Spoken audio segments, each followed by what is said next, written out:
디모데전서 6장 11절부터 16절 말씀, 우리 하나님의 말씀 같이 받겠습니다. 오직 너 하나님의 사람아, 이것들을 피하고 의와 경건과 믿음과 사랑과 인내와 온유를 따르며 믿음의 선한 싸움을 싸우라. 영생을 취하라. 이를 위하여 내가 부르심을 받았고 많은 증인 앞에서 선한 증언을 하였도다. 만물을 살게 하신 하나님 앞과 본디오 빌라도를 향하여 선한 증언을 하신 그리스도 예수 앞에서 내가 너를 명하노니, 우리 주 예수 그리스도께서 나타나실 때까지 흠도 없고 책망받을 것도 없이 이 명령을 지키라. 기약이 이르면 하나님이 그의 나타나심을 보이시리니, 하나님은 복되시고 유일하신 주권자시며 만왕의 왕이시며 만주의 주시요 오직 그에게만 죽지 아니함이 있고 가까이 가지 못할 빛에 거하시고 어떤 사람도 보지 못하였고 또 볼 수 없는 이시니 그에게 존귀와 영원한 권능을 돌릴지어다. 아멘. 할렐루야. 우리 하나님 아버지에 대해서 오늘 15절, 16절 말씀에 굉장히 많은 표현으로 우리 하나님에 대해서 표현하고 있습니다. 다시 한번 보게 되면 이렇게 말씀하시죠. 하나님은 복되시고 유일하신 주권자시며 만왕의 왕이시며 만주의 주시요 오직 그에게만 죽지 아니함이 있고 가까이 가지 못할 빛에 거하시고 어떤 사람도 보지 못하였고 또 볼 수 없는 이시니 그에게 존귀와 영원한 권능을 돌릴지어다. 그런데 이렇게 하나님에 관해서 이 말씀을 하시면서 우리에게 부탁한 말씀이 있어요. 그것은 14절에 보게 되면 우리 주 예수 그리스도께서 나타나실 때까지 흠도 없고 책망받을 것도 없이 이 명령을 지키라 라고 말씀합니다. 도대체 얼마나 이렇게 중요한 말씀이기에 하나님에 관해서 이렇게 진술을 하면서 이 명령을 꼭 지켜라 이렇게 말하고 있을까요? 무엇이 이렇게 중요하길래 이 말씀을 하고 있을까? 한번 오늘 본문 말씀을 통해서 우리가 살펴보기를 원합니다. 첫 번째 보니 이렇게 말씀하고 있습니다. 오직 너 하나님의 사람아. 같이 한번 해볼까요? 오직 너 하나님의 사람아. 나는 하나님의 사람입니다. 요즘 굉장히 혼란스러운 시대라고 말합니다. 그래서 어떻게 보면 이렇게 표현할 수도 있겠죠. 자기다움을 잃어버린 시대다.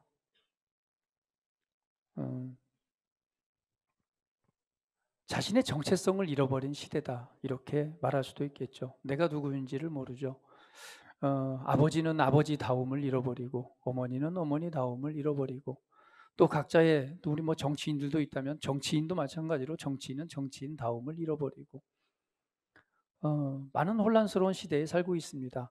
어떻게 보면 각자의 유익이나 개인주의 또는 이기주의, 자기만을 위한 삶을 살아가다 보니 좀 배려, 용서, 또 연합, 화합되는 그런 일들을 많이 잃어버리고 살아가는 것들을 보게 됩니다. 오늘 첫 번째 우리가 알아야 될 것은 하나님께서 이렇게 말씀하시죠. 오직 너 하나님의 사람아. 여러분, 내가 누구인가를 아는 것은 너무도 중요합니다. 여러분은 내가 누구인지를 아시나요? 나는 내가 누구인가를 아시나요? 나는 누구일까요? 아마 자기 자신의 정체성과 내가 누구인가를 잃어버린다면 정상적인 삶을 살아갈 수 없겠죠. 가끔 우리 영화나 이렇게 보게 되면 자기 자신의 정체성을 잃어버린 사람들이 기억을 통해서 자기 자신을 찾아가는 그런 모습들도 보게 됩니다. 기억을 잃어버렸어요. 내가 누구인지를 몰라요. 그러니 어떻게 어떤 목적을 가지고 어떤 삶의 의미를 두고 살아가야 될지를 모릅니다. 그러니 혼란스럽죠. 그래서 내가 누구인가 자기 자신의 정체성을 찾아가기 위해서 길을 떠나기도 하죠. 그런데 하나님께서는 우리에게 말씀합니다. 너는 누구냐? 바로 너는 하나님의 사람이다 라고 말합니다. 하나님의 사람이다. 오직 너 하나님의 사람아. 요한복음 17장 16절에는 이렇게 말씀하고 있어요. 성경 같이 한번 볼까요? 예수님께서 이렇게 진술하셨습니다. 내가 같이 한번 읽어볼게요. 자, 시작. 내가 세상에 속하지 아니함 같이 그들도 세상에 속하지 아니하였사옵나이다. 예수님께서는 하나님의 아들이십니다.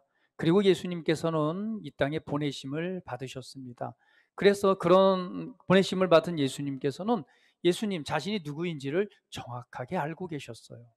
그래서 이 땅에 사셨지만은 이렇게 말씀합니다. 내가 세상에 속하지 아니하였다. 그런데 여러분 보세요. 예수님은 사실은 2000년 전에 이 땅에 오셔서 어디에 사셨죠? 사람들 가운데 같이 사셨습니다. 그러면 우리가 보기에 예수님은 세상에 속한 자잖아 라고 말할 수 있어요. 그러나 예수님은 말씀합니다. 아니, 나는 지금 이 세상에 살고 있지만 이 세상에 속한 자가 아니야. 나는 이 세상에 속하지 않았고 나의 소속은 어디라고 말하는 거예요? 하나님 아버지, 하나님의 나라에 속한 자야 라고 진술하고 있는 것입니다. 그러면서 말씀하기를 그들도 세상에 속하지 아니하였다라고 말하는 거예요. 또 한번 볼까요? 요한일서 4장 4절 말씀 같이 읽어봅니다. 같이 읽어볼게요. 시작. 자녀들아 너희는 하나님께 속하였고 또 그들을 이기었나니 이는 너희 안에 계시니가 세상에 있는 자보다 크심이라.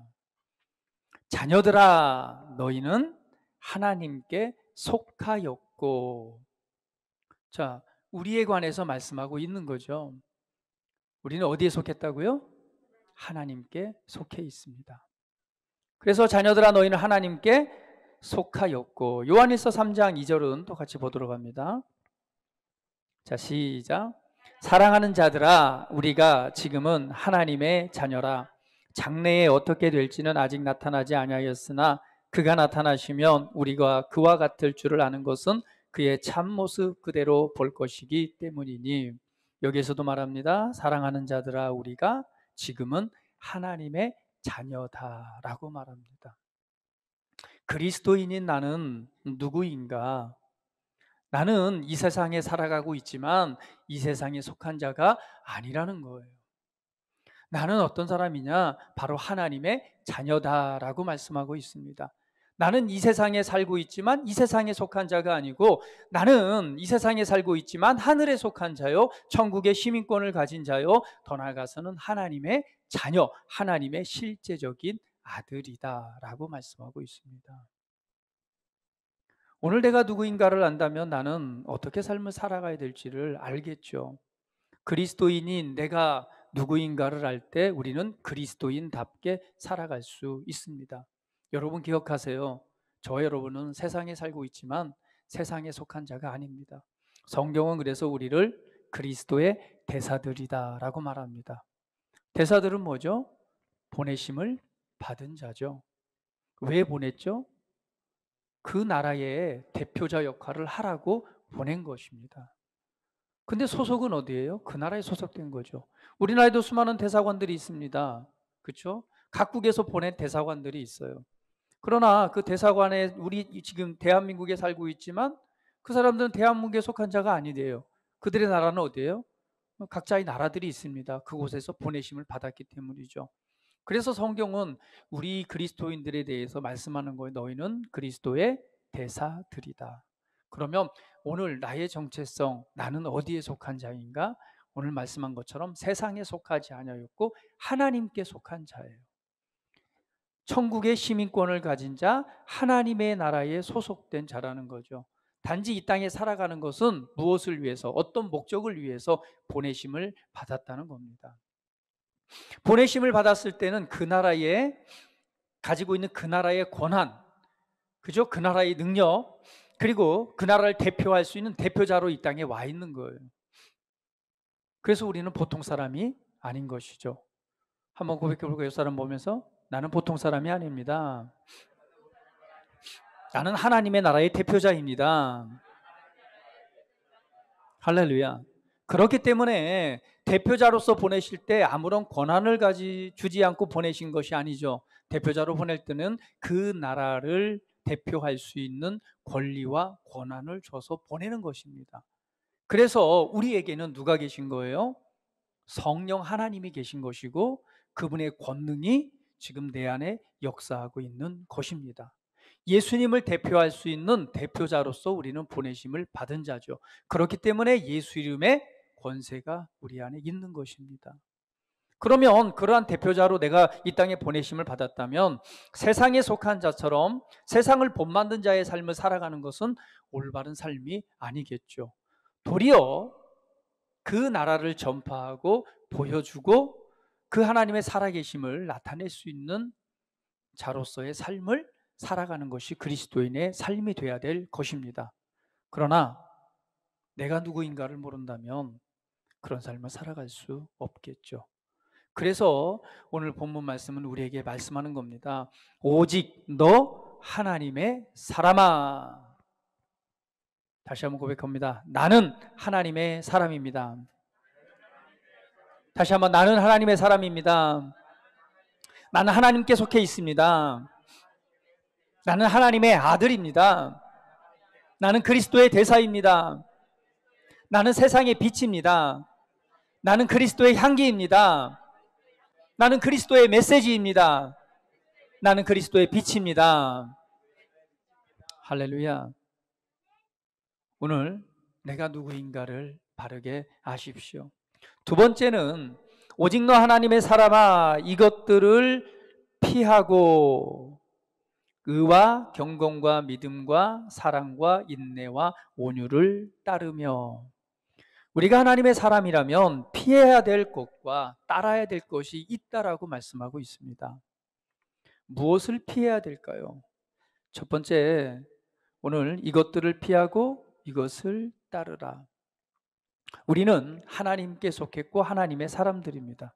결국은 우리가 이것을 피하고 이것을 따르라는 얘기는 하나님의 형상을 본받는 자가 되라라는 것입니다. 로마서 8장 29절 성경 한번 보도록 할게요. 같이 읽어봅니다. 시작.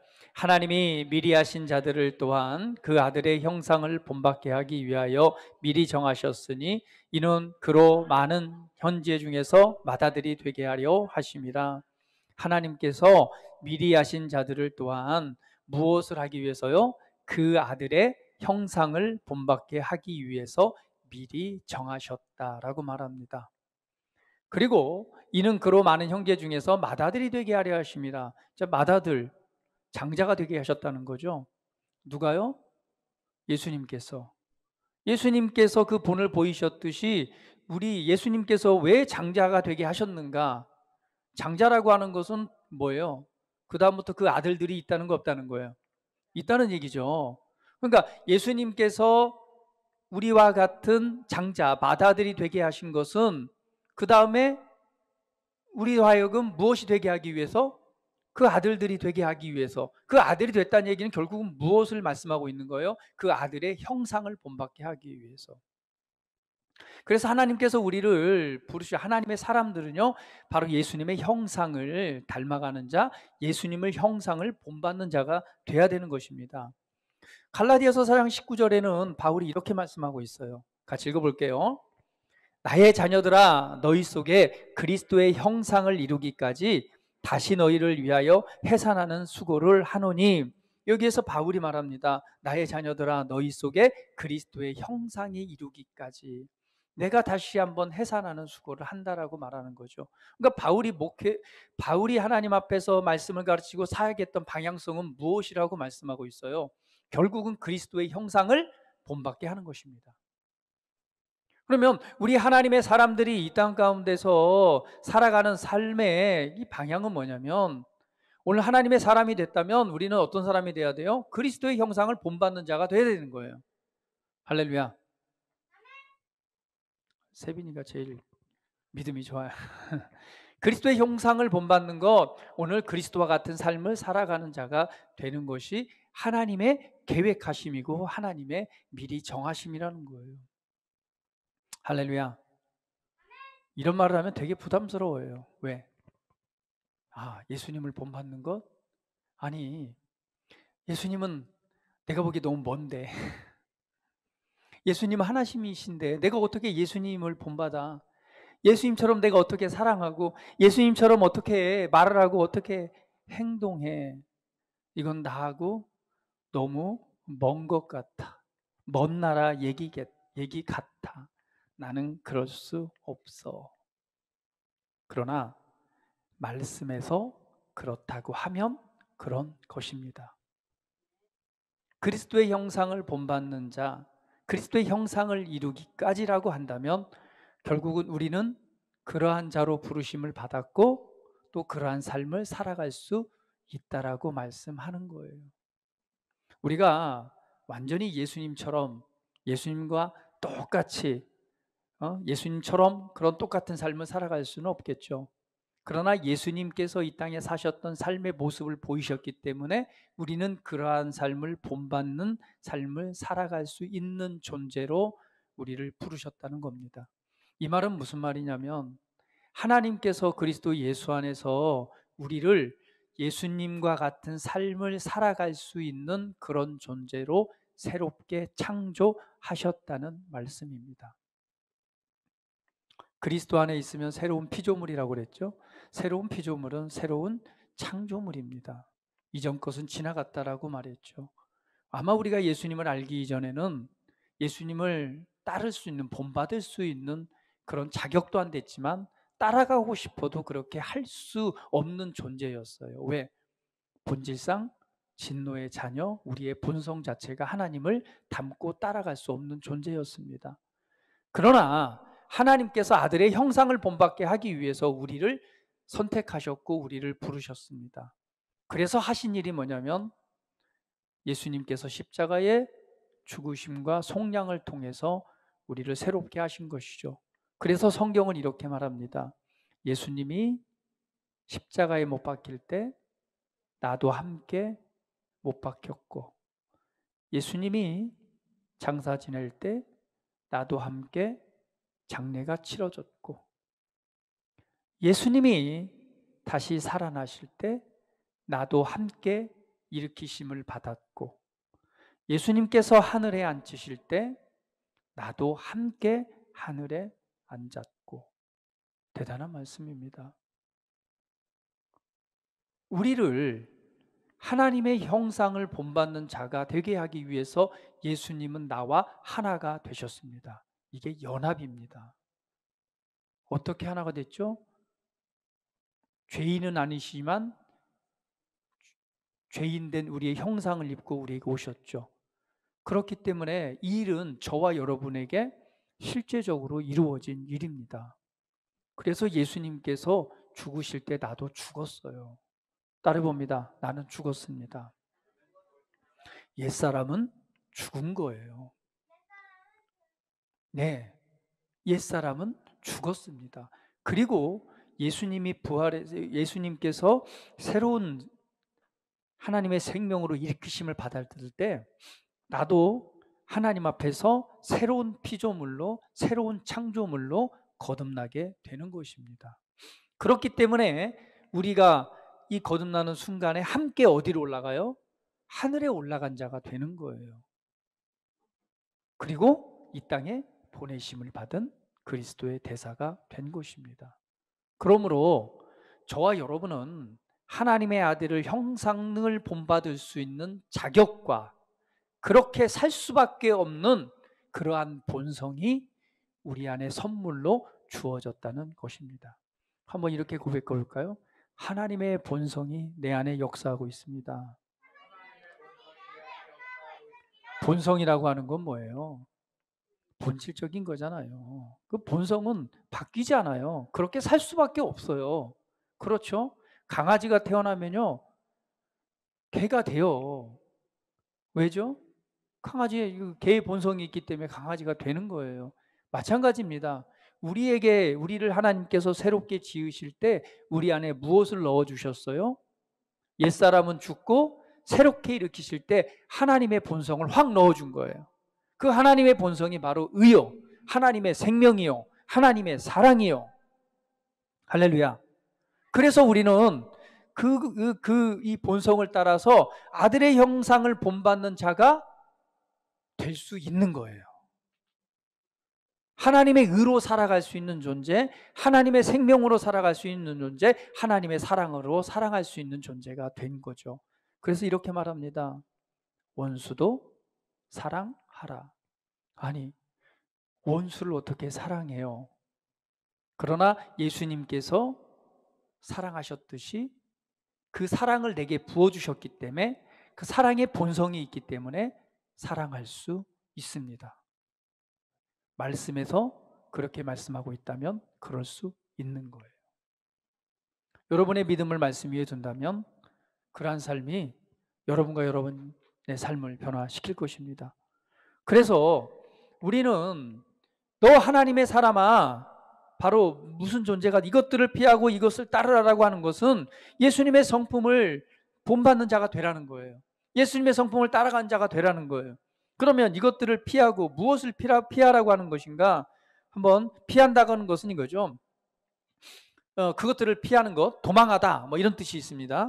디모데전서 6장 3절, 4절 한번 보도록 합니다. 같이 읽어볼게요.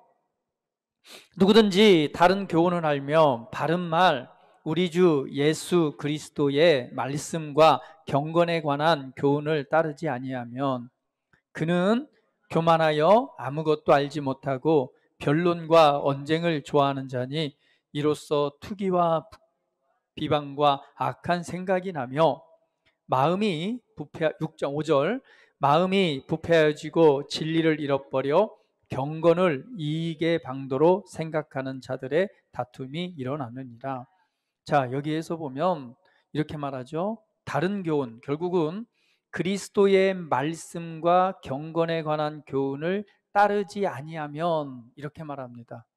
그렇게 하지 않으면 어떤 것이 오게 된다? 교만할 수밖에 없고 변론과 언쟁을 좋아하게 되는데, 여기에서 무엇이 나오냐면 투기와 분쟁과 비방과 악한 생각이 나온대요. 결국은 하나님 예수 그리스도의 말씀과 그분 앞에 집중하지 아니하면 우리에게 무엇이 나올 수밖에 없고 마음이 교만할 수밖에 없고, 그 교만에 대한 결과는 결국 뭐가 나온다? 투기와 분쟁과 비방과 악한 생각이 나온다. 그것을 통해서 어떤 결과가 되냐면 마음이 부패하여지고 결국은 진리를 잃어버리게 되고, 그리고 경건을 이익의 도구로 사용하는 그러한 다툼이 일어나게 된다는 거죠. 또한 6장 10절 말씀 봅니다. 같이 읽어볼게요. 10절 말씀 시작. 돈을 사랑함이 일만하게 뿌리가 되나니 이것을 탐내는 자들은 미혹을 받아 믿음에서 떠나 많은 근심으로써 자기를 찔렀도다. 또 한 가지는 뭐예요? 돈을 사랑함이. 이것들을 뭐하라? 지금 피하라라고 말씀하고 있습니다. 피한다는 것은 도망하는 거예요. 그러면 도망한다는 것은 사실은 이 모든 것이 어디에서 나온다는 거예요? 그리스도의 말씀과 경건의 교훈을 따르지 않는다는 것. 그러니까 우리가 무엇에 관해 집중하고 있느냐가 중요한 것입니다. 오늘 여러분의 눈을 들어서 예수님을 바라보시기를 축복합니다. 그리고 그리스도 안에서 주신 이 새 은혜의 말씀들에 집중하시기를 바랍니다. 오늘 예수님께서 십자가의 속량과 부활을 통해서 우리를 얼마만큼 새롭게 하셨고 우리를 어떤 존재가 되게 하셨는가, 그리고 우리에게 어떤 삶을 살아가게 하셨는가, 오늘 그리스도의 말씀과 경건에 관한 교훈을 따르라고 그랬어요. 그리스도의 말씀입니다. 오늘 하나님 앞에서 우리가 바라보고 집중해야 될 것은 바로 그리스도의 말씀입니다. 여기에서 멀어지면 결국은 무엇이 들어와요? 다른 모든 것들이 들어와서 우리로 하여금 마음이 부패되게 되고 결국은 하나님을 떠나게 만든다는 거예요. 할렐루야. 그래서 우리 말합니다. 이런 것들을 피해라. 그리고 무엇을 따르라? 저 디모데전서 6장 11절 말씀 같이 읽어봅니다. 오직 너 하나님의 사람아 이것들을 피하고 의와 경건과 믿음과 사랑과 인내와 온유를 따르라. 우리가 따르다는 말은 이런 말입니다. 디오코라고 하는 단어인데요. 이거는 그냥 이렇게 좀 수동적으로 이렇게 따라가는 이런 의미가 아니에요. 어떤 의미가 아니냐면 뒤쫓다, 달려가면서 쫓아간다. 또 뭐냐면 재촉하다라는, 빨리 좀 가. 이렇게 뒤쳐져 있어. 빨리 좀 가. 막 미는 거. 빨리 움직이게 하다. 그래서 심지어는 이 단어에는 박해하다라는 단어까지 포함되어 있어요. 박해하다는 거, 박해하다는 게 뭐죠? 너 왜 안 쫓아가고 있어? 막 뒤에서 이렇게 하듯이 뭐 쫓아내다 이런 의미까지 있습니다. 그만큼 굉장히 강력한 단어죠. 그러니까 이것을 따르라라고 하는 것은 어떤 좀 더 적극적으로 뭐하라? 달려가듯이 붙잡고 취해서 쫓아가라는 의미예요. 그것이 바로 무엇입니까? 의와 경건과 믿음과 사랑과 인내와 온유를 따르라라고. 이 단어에 대해서는 뭐 다 일일이 설명은 드리지 않을게요. 그러나 오늘 우리가 따라야 될 것은 의와 경건과 믿음과 사랑과 인내와 온유를 따르다라고 말씀하고 있습니다. 그러면 우리가 피하고 우리가 따라야 될 것이 무엇인가? 오늘 그리스도의 말씀 안에서 하나님의 성품을 본받고 따르는 자의 자리에 나가는 것이 돼야 된다는 것이죠. 세 번째는 이렇게 말씀합니다. 믿음의 선한 싸움을 싸우라. 그러니까 두 번째죠. 첫 번째는 예수님의 성품을 따른 삶이었다면 두 번째는 바로 믿음으로 사는 삶이 되라는 거예요. 한번 고백합니다. 믿음으로 사는 믿음으로 사는 삶. 믿음의 선한 싸움을 싸우라. 자, 우리는 출발이 믿음으로 시작했죠. 저와 여러분이 구원받은 것은 무엇으로 우리가 하나님의 생명을 얻고 구원받았나요? 출발이 믿음입니다. 마음으로 믿어 의에 이르고 입으로 시인하여 구원에 이르느니라.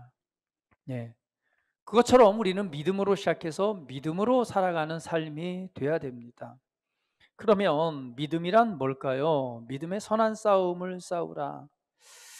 자, 믿음의 선한 싸움을 싸우라. 믿음을 지키는 삶, 그죠? 믿음으로 사는 삶. 자, 믿음이란 건 뭘까요? 첫 번째, 믿음의 싸움에서는 우리가 어떤 싸움을 싸워야 될까요? 자, 믿음으로 싸운다 할 때 믿음의 선한 싸움을 싸우라. 믿음으로 살아가라. 믿음의 선한 싸움을 싸우라. 자, 여러분, 그러면 믿음의 선한 싸움을 어떻게 싸워야 될까요? 여러분 딱 드는 생각이 뭐예요? 예? 아, 사단과 영적 전쟁을 해야 된다. 또 어떤 생각이세요? 아, 믿음의 선한 싸움을 싸우라고? 그치? 믿음의 싸움을 어떻게 싸우는 것이 믿음의 싸움이 되는 거지? 아, 믿음을 지키기 위한 싸움. 자, 믿음의 선한 싸움을 싸우다. 그 믿음에 대한 싸움은요, 첫 번째는요, 말씀을 믿는 삶에 대한 싸움입니다. 말씀을 믿느냐, 아니냐. 믿음은요, 하나님의 말씀을 믿는 것이 바로 믿음입니다. 성경에서 말하는 믿음은 하나님의 말씀을 믿는 게 믿음이에요. 우리가 예수님을 믿는 것도 사실은 어떻게 믿는 거예요? 하나님의 말씀을 믿는 것이죠. 예수님이 누군지 우리가 어떻게 알아요? 하나님의 말씀에서 말하고 있기 때문에 믿는 것입니다. 그러면 오늘 믿음의 첫 번째 싸움은 하나님의 말씀을 믿는 삶이 되어야 됩니다. 여러분, 하나님의 말씀을 얼마만큼 믿고 신뢰하고 계십니까? 오늘 하나님의 말씀은 진리입니다. 그리고 내가 믿고 있는 것이 하나님의 말씀이라면 그 말씀은 반드시 열매를 나타냅니다. 하나님의 말씀을 믿는 싸움. 많은 경우에는 말씀을 이해하기는 합니다. 뭐 예를 들면은 우리 가장 많이 이렇게 접할 수 있는 말씀이 치유에 관한 말씀이라면 그렇죠. 예수님께서 채찍에 맞음으로 너희가 나음을 입었도다. 이사야서에서 약속을 했고 예수님께서 2000년 전에 그 채찍에 맞으심으로 우리의 질병을 치유해 주셨다라고 말씀합니다. 그러면 오늘 그 말씀을 우리가 약속으로 받았어요. 아, 예수님께서 채찍에 맞음으로 나음을 입었도다. 예수님께서 나의 질병을 대신해서 채찍에 맞으셨으므로 나는 치유받았네 라고 하나님의 말씀을 들었을 때 그 말씀을 이해는 합니다. 그렇지, 예수님께서 채찍에 맞음으로 나의 질병에 대한 대가를 지불하셨으니까 그러면 그걸 통해서 치유하셨다면 치유받은 거네 라고 이해는 할 수 있어요. 그러나 이해는 하지만 이해가 믿음이 되지는 않습니다. 근데 성경은 보면 이해로서 역사하는 것이 아니라 말씀은 믿을 때에 역사합니다. 그러면 어떻게 될까요? 정말 나에 대한 어떤 질병이나 어떤 연약함이 있어서 이 말씀을 내가 믿고 오늘 내게 주신 유업이라면 그 자리에 서야 되겠죠. 그러면 그때부터 무엇이 시작되는 거예요? 믿음에 대한 싸움이 시작되는 것입니다. 나는 하나님의 말씀을 믿기 위해서 그 말씀에 대해서 묵상하겠죠. 믿음은 어디에서 나느냐? 믿음은 들음에서 나고 들음은 그리스도의 말씀으로 말미암느니라. 믿음이 생기는 것은 말씀을 들을 때 생기는 거예요. 그래서 저는 항상 권면드립니다. 여러분 삶에 필요한 약속의 말씀, 그 부분에 믿음이 필요하다면 제발 하나님의 말씀을 좀 들여다보세요. 말씀을 찾아보세요. 그 말씀을 깊이 있게 묵상해 보세요. 왜? 그 말씀을 들을 때, 볼 때 무엇이 생기니까? 믿음이 생깁니다. 그 믿음이 확신으로 오면 그때는요, 증상과 상관없이 이미 나는 그 소유한 자가 되는 거예요. 그러면 그 결과는 나타나게 되어져 있습니다. 재정 분야에 대해서 어려움을 겪고 있으신 분이 계시다면 재정은 되게 예민하기 때문에 사람들이 잘 안 들여다보려고 그래요.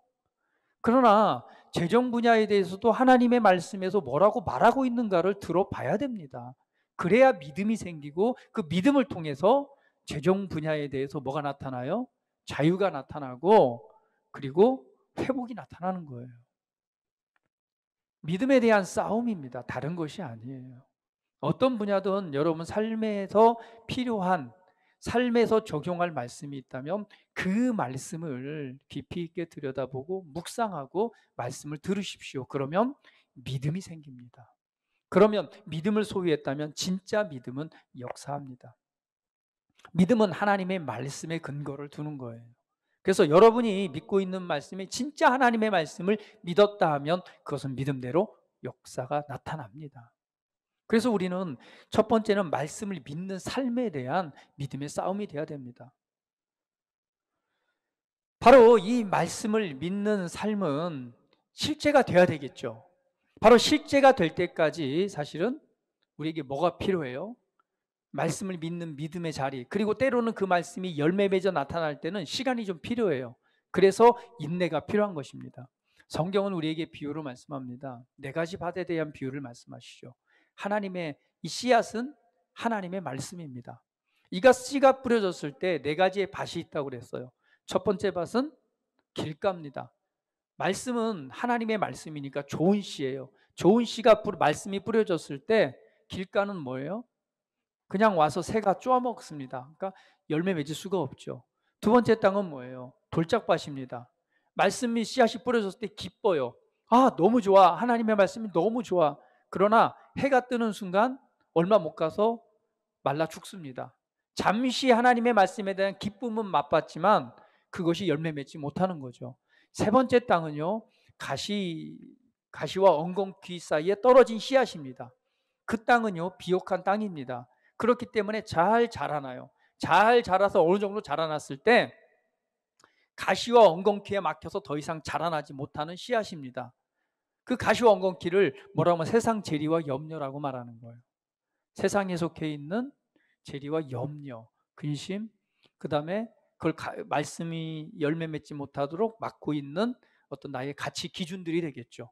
그렇다 보니 자라다가 열매 맺지 못합니다. 마지막으로 열매 맺는 땅은 뭐냐면 좋은 땅이래요. 근데 좋은 땅에 대한 결과는 다른 것이 아닙니다. 그 말씀이 씨앗이 뿌려졌을 때 인내로서 그 말씀을 붙잡고 지키는 자는 30배, 60배, 100배의 결과를 맺는다라고 말합니다. 하나님의 말씀은 좋은 씨입니다. 하나님의 말씀은 진리입니다. 그리스도 예수 안에서 오늘 말한 그리스도의 말씀은요, 예수님께서 십자가의 속량과 부활을 통해서 약속으로 주신 그분이 이루신 일에 관한 복음의 말씀입니다. 그 복음의 말씀은 기쁨의 씨앗입니다. 그 복음의 말씀은 우리를 살리는 씨앗입니다. 그 복음의 말씀은 생명이 있는 말씀입니다. 그 말씀은요, 우리로 하여금 힘을 얻게 하고 기쁨을 얻게 하고 이 땅 가운데 하나님의 아들로서 드러나게 하는 승리의 말씀입니다. 그 복음의 씨앗들이 뿌려졌을 때 오늘 그 말씀은 진리이기 때문에 반드시 열매를 맺어요. 그러나 그 열매 맺는 데에는요, 믿음의 싸움이 필요한 것이고 견고하고 흔들리지 않고 그 자리에 서서 그 말씀을 인내로서 지킬 때 뭐가 나타난다? 열매가 나타납니다. 그래서 첫 번째는 여러분, 바로 말씀을 믿는 삶에 대한 믿음의 싸움을 싸워야 되는 거예요.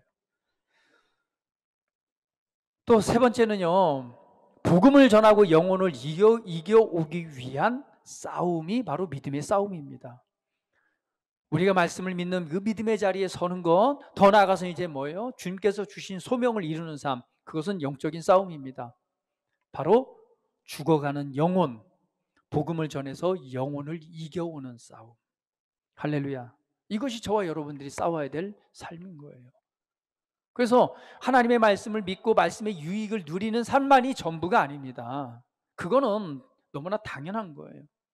복음의 은혜를 누리는 건, 그래서 그것 때문에 우리가 행복할 수 있고 만족할 수 있고 삶의 변화가 나타나는 거는, 이거는 정말 너무나 당연한 우리 그리스도 안에 주신 삶입니다. 그러나 이것을 넘어서는 삶이 바로 뭐냐면, 이제는 우리의 부르심을 발견하고 나아가는 건데, 그것은 바로 영혼을 구원하고 복음을 전하는 삶. 이 싸움이 있어야 되는 걸 영적인 싸움입니다. 성경은 말하잖아요. 어떻게 그 집에 들어가서 이 도둑질 해올 수 있냐? 결국은 그 집에 있는 뭐를요?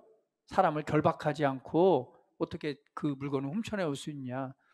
다른 말로 하면 무슨 의미예요? 결국은 영혼을 이겨놓는 데 있어서는 뭘 해야 된다? 그들의 생각과 마음을 사로잡고 있는 악한 영들에 대한 싸움을 우리가 싸워야 되고 결박하고, 그리고 영혼을 구원해야 된다. 성경은 말하기를 믿지 않는 자들에게는 무엇이 있다고 그랬습니까? 혼미케 하는 영이 있어서 하나님의 말씀을 들리지 못하게 한다고 그랬어요. 그래서 우리는 그 구원받을 영혼들을 위해서 기도해야 됩니다. 그리고 그들을 사로잡고 있는 혼미케 하는 영들에 대해서 영적 싸움을 싸워줘야 되는 거고요. 그리고 그리스도의 말씀을 가지고 복음을 전하는 일을 통해서 영혼을 이겨올 수 있는 것입니다. 이것이 우리가 싸워야 될 삶입니다. 그래서 영혼을 구원한 것으로 그치는 것이 아니라 예수님께서 우리에게 주신 삶은 제자 삼는, 제자를 세우는 삶, 조금 더 전진된 삶을 우리에게 보여주고 계십니다. 그래서 너희는 가서 모든 족속으로 제자를 삼아라고 말합니다. 우리의 부르심은 영혼을 이겨오는 것을 넘어서서 제자를 세우는 삶이 되어야 됩니다. 이것이 우리가 싸워야 될 믿음의 싸움입니다. 이를 위해서 바로 교회라는 공동체를 하나님께서 세우신 거예요. 그래서 교회 안에는요, 직접적으로 복음을 전하는 사람도 있고, 또한 복음을 전하기 위해서 물질적으로 복음 사업가처럼 물질로 후원하는 사람이 있고, 때로는 어떤 다른 모양과 학자의 부르심을 따라서 우리가 연합해가지고 영혼들을 구원하는 것. 섬김과 사랑이 많으신 분들은 섬김과 사랑을 통해서 복음을 나타내고요, 각자의 은사와 서로의 이 협력하여서 영혼을 구원하는 그런 주님의 몸으로 교회를 세우시는 것입니다. 마지막으로는 믿음의 싸움은 뭐냐면, 예수님이 오시길 그날을, 주님은 다시 오십니다. 다시 올 그때까지 우리가 믿음 안에서 말씀 안에서 이러한 삶을 살아내는 것, 이것이 바로 우리가 싸워야 될 믿음의 싸움입니다. 자, 믿음의 선한 싸움을 싸우라 그러면서 말씀하기를, 세 번째로는 영생을 취하라 이렇게 말합니다. 생명을 취하라. 영생이라고 하는 것, 이것은 헬라어로 조에, 하나님의 생명을 말합니다. 하나님의 생명은 우리에게 영생을 줍니다. 예수님께서 이 땅에 오신 것은 우리에게 생명을 주시기에 오셨습니다. 그래서 예수님께서 이 생명을 가지고 오셨고, 우리가 예수님과 함께 죽고 다시 일으키심을 받을 때 우리에게 주어진 생명이 바로 조에, 하나님의 생명을 우리에게 주신 것입니다. 아까 말했죠, 우리의 본성. 우리는 옛사람의 생명은 죽었어요. 왜? 우리 옛사람은 무엇이 역사했죠? 사망이 역사하고 있었죠. 아담으로부터 태어나서 죽음과 사망과 진노와 심판과 저주가 역사했다면, 그러한 나는 죽고 예수님 안에서 새로운 것을 주시는데 하나님의 생명을 우리 안에 주신 것입니다. 그래서 저와 여러분은 어떻게 거듭났느냐? 바로 하나님의 생명을 가지고 새롭게 태어난 것입니다. 한번 고백해 볼까요? 내 안에 하나님의 생명이 있습니다. 자, 저와 여러분 안에 있는 생명은요, 보통 생명이 아니죠. 우리를 영생하게 하는 생명입니다. 오늘 이 생명이 우리 안에 있습니다. 그 영생을 취하라고 하는 것은 바로 이 새로운 생명과 하나님께서 주신 새로운 본성으로 살아가는 삶을 살아라라는 의미예요. 영생을 취하다라고는 에필람바로라고 하는 것은 붙잡다라는 거예요. 붙잡고 이것을 점유하다, 단단히 붙잡고 있는 상태를 의미합니다. 결국 생명을 취하라. 이 생명을 가지고 살아가는 삶이 돼야 된다는 것이죠. 할렐루야. 자, 예수님께서 이 땅에 오신 것은 너희가 생명을 얻고 더 풍성히 얻게 하려 합니다라고 말씀하고 있습니다. 생명은요, 소유한 것으로 그친 것이 아니라 이 생명의 풍성함이 나타나는 삶이 돼야 됩니다. 여러분, 이 본성이라고 하는 것은요, 변하지 않습니다. 그 본성은요, 그 본성을 자라나면 자라날수록 그 본성을 따라 살아가요. 사람은요, 갓난아이가 태어나면 그 사람은 사람이기 때문에 사람처럼 먹고 사람처럼 말하고 사람처럼 행동하게끔 자라나게 돼 있어요. 이게 본성입니다. 그러면 우리 안에 하나님의 생명으로 우리에게 주셨다면 우리는 이제는 어떤 삶을 살아가야 되는 거예요? 하나님의 생명으로 말미암은 삶을 살아갈 때 하나님을 닮아가는 삶이 되는 것입니다. 그러면 어떻게 이렇게 그 하나님의 생명과 그 풍성한 삶을 살아갈 수 있을까요? 어떻게 하면 그 내 안에 주신 하나님의 본성이 이렇게 더 변화하는 삶을 살아갈 수 있을까요? 자, 이것입니다. 우리 안에 하나님의 생명이라고 하는 하나님의 본성이 주어졌지만 이건 완전한 거예요. 그렇죠? 완전하게 주어진 것이에요. 그러나 우리가 주님을 닮아가기 위해서는 반드시 뭐가 변화가 필요한 거예요. 어떤 변화가 필요하죠? 우리 이렇게 보면 좋겠습니다. 우리의 속사람은 영입니다. 그렇죠? 나는 영입니다. 무엇을 가지고 있죠? 혼, 생각, 마음, 의지를 가지고 있어요. 그리고 어디에 살고 있죠? 이 몸 안에 살고 있어요. 그러면 내가 거듭날 때 하나님의 생명으로 새롭게 태어난 건 육신입니까? 그렇지 않죠. 내 예수님 믿을 때 이 육체가 바뀌진 않아요. 그러면요, 여러분의 생각, 여러분의 마음, 여러분의 의지가 바뀌던가요? 아니요, 똑같아요.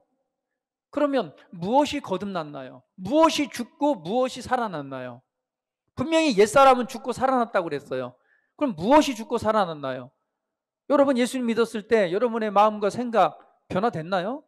아니요. 그러니까 옛 습관이나 옛 생활들은 거의 비슷해요. 바뀌지 않았어요. 그럼 뭐가 죽고 뭐가 살아났어요? 바로 영입니다. 따라해봅니다. 진짜 나는 영입니다. 다시 한번, 진짜 나는 영입니다. 영인 내가 죽고 살아날 때 하나님의 생명, 이제는 죄의 본성이 아니라 죄의 본성을 가진 나는 죽고 하나님의 의와 하나님의 생명을 가진 새로운 본성을 가진 존재로 새롭게 창조된 거예요. 이게 나입니다. 그러면 이제는 내가 변화되는 삶은 무엇이 변화돼야 돼요? 영이 변화되는 것이 아니라 바로 이 혼이 바뀌어야 돼요. 혼이. 그래서 혼나야 됩니다. 혼이 바뀌어야 되는 거예요. 그럼 뭐예요? 혼적인 영역은 우리 마음, 의지, 생각, 이것이 바뀌어야 되는 거예요. 그러면 이 혼을 좀 혼내야 되는데 이 혼을 어떻게 혼낼까요? 응? 그냥 막 소리 지르면 막 혼이 혼나고 우리 혼이 나간다고 그러잖아요. 혼이 나가면 멍해져요. 너무 많이 혼나면 멍해져가지고 아무 생각이 없어요. 이렇게 혼내야 될까요? 혼을 혼내기 위해서는요, 제가 방법 가르쳐 드릴게요. 다른 거 없습니다. 하나님의 말씀밖에 없어요. 말씀으로 새롭게 하는 것입니다. 그럼 말씀으로 어떻게 새롭게 하죠? 가장 좋은 방법은요, 혼을 혼낼 수 있는 가장 좋은 방법이 있어요. 가르쳐 드릴까요? 여러분 요즘 별로 안 하시는 것 같아요. 보니까 혼이 왔다 갔다 하는 거 보니까 별로 안 하고 있는데 이 방법밖에 없습니다. 그 첫 번째 방법은요, 하나님의 말씀을 고백하는 거예요. 하나님의 말씀을 내 눈에서, 내 입에서 떠나지 않게 하는 것입니다. 하나님의 말씀을 고백하는 것, 이걸 뭐 묵상이라고도 말하죠. 왜? 묵상이라고 하는 의미는 사실은 뭐예요? 깊이 있게 들여다보는 것. 두 번째는 낮은 목소리로 중얼거리듯 그 말씀을 고백하는 것. 세 번째는 표호하듯이 그 말씀을 외치는 것. 말씀을 고백하는 것만큼 우리의 혼을 바꾸는데 유익한 것은 없습니다. 저 서두에 그리스도인은 내가 누구인가? 그리스도인은 내가 누구인가? 좀 그래요. 내가 거듭났어. 그러면 생각이 바뀌어야 되겠죠. 너 하나님의 사람아, 그리스도인 내가 누군가를 인식하고 바뀌는 거는 그 말씀을 고백할 때예요. 성경 보니까 나는 세상에 속하지 않았네? 그럼 고백할 나는 세상에 속하지 아니었습니다. 나는 이 땅에 살지만 세상에 속한 자가 아닙니다. 나는 지금 하나님의 자녀입니다. 나는 그리스도 안에서 그리스도와 함께 죽고 그리스도와 함께 하나님의 생명으로 새롭게 태어난 새로운 창조물입니다. 나는 하나님의 최고의 작품입니다. 말씀 안에서 그리스도 안에서 내게 주시고 내게 말하고 있는 나의 정체성에 대해서 고백하고 들여다보고 말하고 선포할 때 비로소 뭐가 되는 거예요? 이 혼이 혼나는 거예요. 그래서 더 이상 나는 연약하고 아무것도 할 수 없고 나는 죄의 속성을 따라 맨날 죄밖에 질 수 없고 나는 아무것도 할 수 없는 이런 존재가 아니라 나는 하나님의 아들이네. 나는 믿음 안에서 모든 것을 알 수 있네. 내게 하나님의 권능과 능력이 있네. 예수 이름의 권세가 있기 때문에 내가 악한 영에 대해서 명하면 떠나가네. 말씀을 통해서 내가 누구인가를 알 때에 오늘 그 자리에 서게 되는 거죠. 이것이 혼이 바뀌는 겁니다. 이것은요, 하나님의 말씀을 고백하는 삶이 될 때 혼이 바뀔 수 있어요. 이것만 잘하면요, 그냥 우울증도 떠나가요. 왜? 그리스도의 말씀이 내 안에 있는 본성이 어디로 나오니까. 영 안에 있는 하나님의 본성이 뭘 통해 나오는 거예요? 내 혼적인 영역을 통해 나타나기 시작하는 거예요. 그러면 이 영 안에 있는 하나님의 말씀이 내 생각을 바꾸니 그게 어디까지 나와요? 육신적으로 이 삶의 영역까지 변화를 주도해 나가는 것입니다. 그래서 첫 번째는요, 말씀을 고백하는 삶입니다. 예수님께서 하나님의 말씀에 그리스도의 말씀이, 여기에서 중요합니다. 그리스도의 말씀입니다. 막 구약에 또 가가지고 율법 안에서 막 율법 이스라엘 백성처럼 율법 붙들고 있으면 안 되고요. 복음의 말씀이에요. 그 율법을 넘어서서 완성되어진 그 실제로 나타난 복음의 말씀, 그리스도 안에 있는 말씀을 붙들 때에 우리의 혼이 새롭게 되어집니다. 두 번째는요, 그냥 다 아는 거지만 두 번째는요, 말씀을 고백하는 것이 정말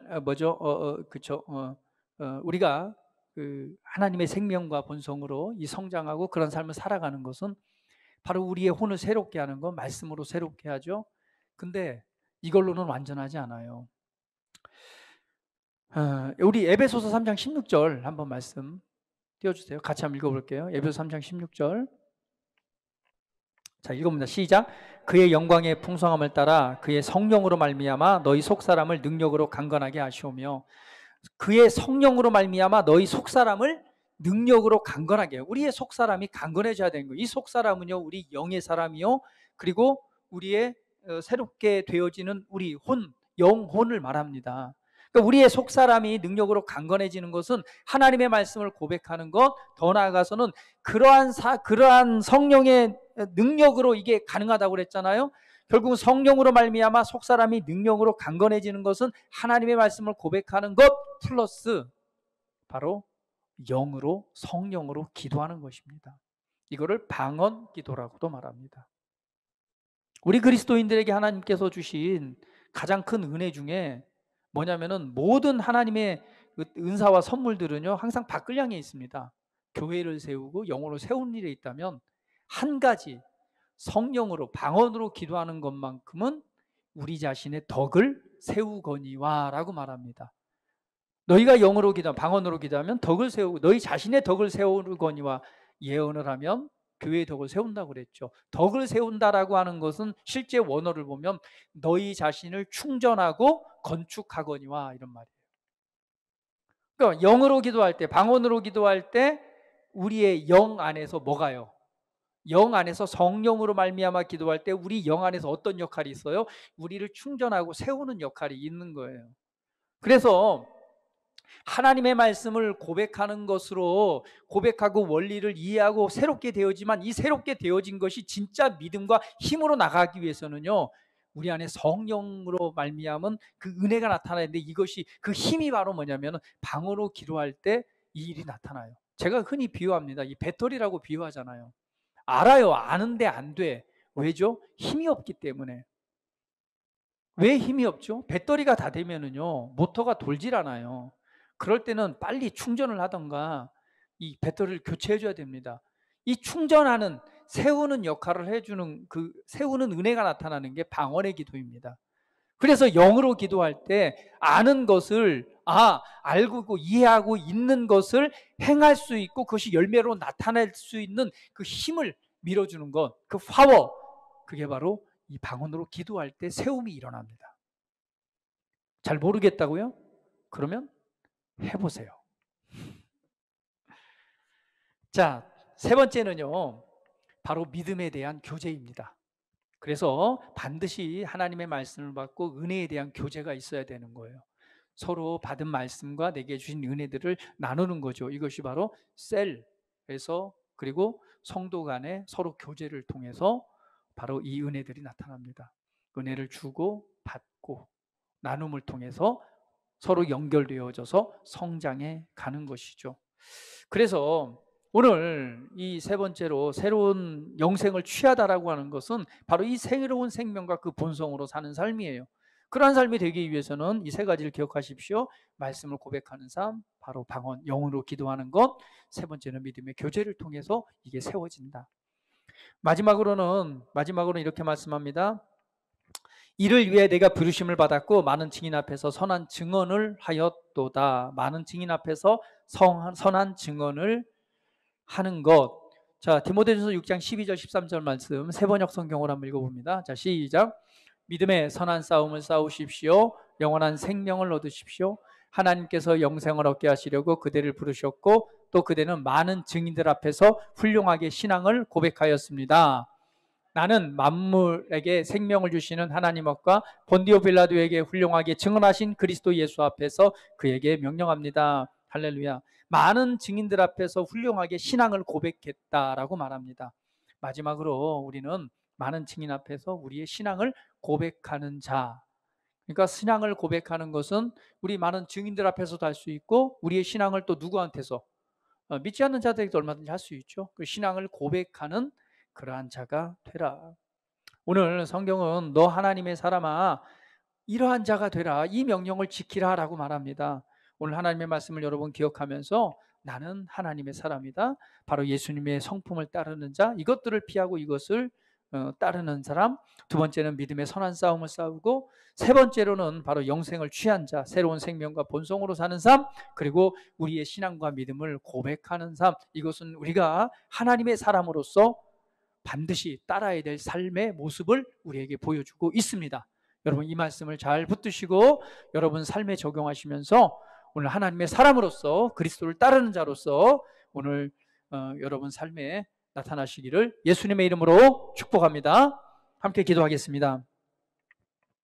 자, 우리 함께 기도할 때 그렇습니다. 하나님, 나는 하나님의 사람입니다. 나는 내가 누구인지 압니다. 우리 함께 고백하면서 오늘 받은 말씀 상고하시면서 함께 기도합니다. 할렐루야. 하나님 감사합니다. 주님 감사합니다. 우리 가운데 하나님의 생명 주셔서 감사합니다. 오늘 오직 너 하나님의 사람아 이것들을 피하고 의와 경건과 믿음과 사랑과 인내와 온유를 따르며 믿음의 선한 싸움을 싸우라. 영생을 취하라. 이를 위하여 내가 부르심을 받았고 많은 증인 앞에서 선한 증언을 하였도다. 오늘 우리는 부르심을 받은 자입니다. 오늘 내가 누구인가를 알 때 우리는 받은 믿음과 말씀 안에 설 수 있음을 보게 됩니다. 나는 그리스도인, 나는 하나님의 속한 자, 하나님의 아들, 하나님의 사람입니다.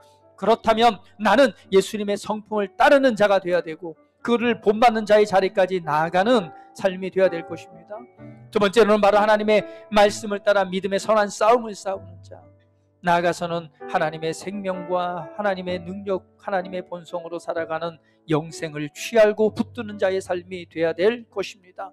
오늘 이러한 자로 우리를 부르셔서 이러한 삶을 살아가도록 말씀하신 주님, 오늘 그리스도인으로서 하나님의 아들로서 오늘 이러한 자의 자리로 드러나길 원하고 그러한 삶을 통해 이 땅 가운데 하나님의 살아계심과 그 은혜 안에서 승리를 나타내는 자가 되기를 원합니다. 주님 감사합니다. 이 시간 우리 사랑하는 성도들이 위해 하나님 임하셔서 성령으로 말미암아 힘주시고 성령으로 말미암아 새 은혜 주시고 또 붙잡은 말씀 위에 기름 부으셔서 하나님의 선한 뜻이 나타나게 하시옵소서. 주님만을 찬양합니다. 경배합니다. 예수님의 이름으로 기도합니다.